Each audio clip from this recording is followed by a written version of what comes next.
સુરત મહાનગરપાલિકાની pre monsoon કામગીરી સદંતર નિષ્ફળ નીવડી છે। શહેરના અનેક વિસ્તારોમાં પાણી ભરાઈ ગયા છે। વેડ રોડ ડભોલી વિસ્તારમાં પાણી ભરાતા લોકોને હાલાકી। સાંસ્કૃતિક સોસાયટીઓના મુખ્ય ગેટની બહાર પાણી ભરાઈ ગયા છે। રસ્તાઓ પર પાણી ભરાતા વાહન ચાલકો પરેશાન। શહેરમાં વહેલી સવારથી જ વરસાદ વરસી રહ્યો છે, ત્યારે શહેરના વિવિધ વિસ્તારોમાં પાણી ભરાવાના પણ દ્રશ્ય સર્જાઈ રહ્યા છે। સીધા દ્રશ્ય બતાવીશું વેડ રોડ ડબોલીના છે, ત્યાં આગળ આ રીતના વરસાદી પાણી ભરાઈ ગયા છે। હાલ જોઈ શકાય છે હરિદર્શનના ખાડા વિસ્તાર છે, અહીં પાણી ભરાઈ ગયા છે। ત્યારે સાંસ્કૃતિક સોસાયટી આવેલી છે, આ સોસાયટીની બહાર જ આ વરસાદી પાણી ભરાવાના લીધે વાહન ચાલકોને રાહદારીઓને હાલાકી વેઠવી પડી રહી છે। બીજી બાજુ જોઈ શકાય છે મહાનગરપાલિકાની ટીમ હજુ સુધી અહીં પહોંચી નહીં છે। એક દુકાનદાર છે જાતે જ પાણીનો નિકાલ કરવા જે છે પ્રયાસ કરી રહ્યા છે, કારણ જે રીતના સુરત મહાનગરપાલિકાને પ્રી મોન્સૂનની કામગીરી કરવાની હોય છે, નબળી કામગીરીના લીધે આજે વરસાદી પાણી જે છે આ રીતના ચેમ્બરમાં ઉતરી શકતું નથી અને જે રીતના પાણી પાછું બેક મારે છે અને આ રીતના રહેઠાણ વિસ્તારમાં વરસાદી પાણી ભરાઈ ગયા છે। લોકો જે છે જાતે મહેનત કરી રહ્યા છે। આપણે તેમની જોડે બી જાણવાના પ્રયાસ કરીશું, કારણ રવિવાર છે પરંતુ લોકો પરેશાન છે। આપણે જાણીશું સીધા એના સ્થાનિકો સાથે। શું કહેશો, તમારે જ જાતે કામ કરવાની નોબત પડી છે? કેવું છે કે તંત્ર અહીંયા આવે છે, જોવે છે અને ખાલી જોવે ને પછી કે થઈ જશે એમ કહીને પછી નીકળી જાય છે, પણ રોજ આ વરસાદની હિસાબે છે ને પ્રોબ્લેમ આવે છે। તો આનું રેગ્યુલર એનું સોલ્યુશન થાય એવું આપણે નમ્ર વિનંતી છે કે પાલિકાને કે આમાં રેગ્યુલર પાણી ભરાતું બંધ થઈ જાય। દર ચોમાસે આ પ્રોબ્લેમ આવે છે। શું કહેશો, તમારું ત્યાં દુકાન આવી છે અને આ રીતના વરસાદી પાણી અમારે ગાડીઓ લગાવવાની તકલીફ થાય છે। આમ ખાડો પર આટલું પાણી આવે તો અમારે જવાનું કે રોજ ઉપાધિ નહીં, પણ અહીંયા અવર જવર લોતા લોકો રોજ અહીં હેરાન થાય છે। આ સોસાયટી વાળાને રોજ સવારે ધંધે જવું હોય, સ્કૂલોમાં શાળાએ નાના બાળકોને આવવાનું થતું હોય, તે બધા અહીંયા હેરાન થાય છે।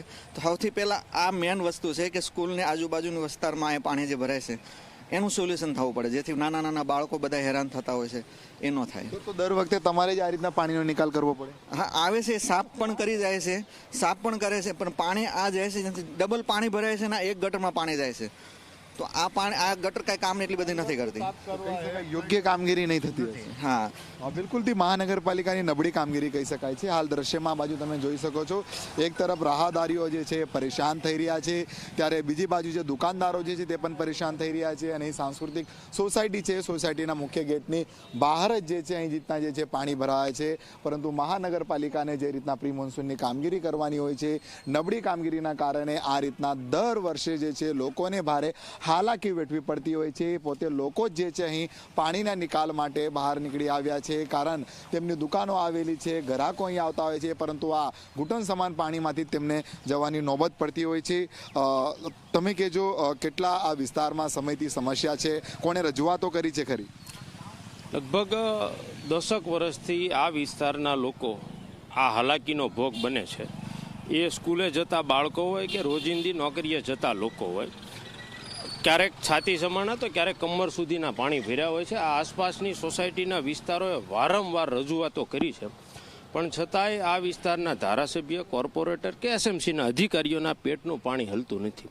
ધારાસભ્યશ્રી છે તો એ વિસાવદરને પેરિસ બનાવવા ચૂંટણીમાં મથી રહ્યા છે, કોર્પોરેટર છે તો એ બધા ગેરકાયદેસર બાંધકામોની હપ્તાખોરીમાં મથી રહ્યા છે, અને જનતા છે એ બિચારી કાંઈક ટીપીના નામે પીડાય છે ને કાંઈક કતારગામની જનતા આવા બધા પ્રશ્નોના લઈને પીડાય છે। પણ આ લોકો એટલા બધા જાડી ચામડીના અને નફ્ફટ માણસો છે કે વારંવાર રજૂઆત કરવાની, વારંવાર મીડિયામાં આવે અને વારંવાર પાણી ભરાય, છતાં પણ આનું કોઈ સમસ્યાનો નિકાલ કે નિવારણ નથી। બિલકુલથી જોઈ શકાય છે લોકોમાં એક પ્રકારનો આક્રોશ જોવા મળી રહ્યો છે, કારણ તંત્રને રજૂઆતો કરી છે, તંત્ર આવે છે પરંતુ યોગ્ય દિશામાં કામગીરી નહીં કરે છે, અને દર વખતે આ રીતના વેડ રોડ વિસ્તાર ખાતે જે છે પાણી ભરાવાના દ્રશ્ય સર્જાય છે। રાહદારીઓ સહિત વાહન ચાલકોને ભારે હાલાકી વેઠવી પડતી હોય છે। કેમેરામેન વિજય બૈસાને સાથે પ્રશાંત દ્વિવેદી, જી મીડિયા, સુરત।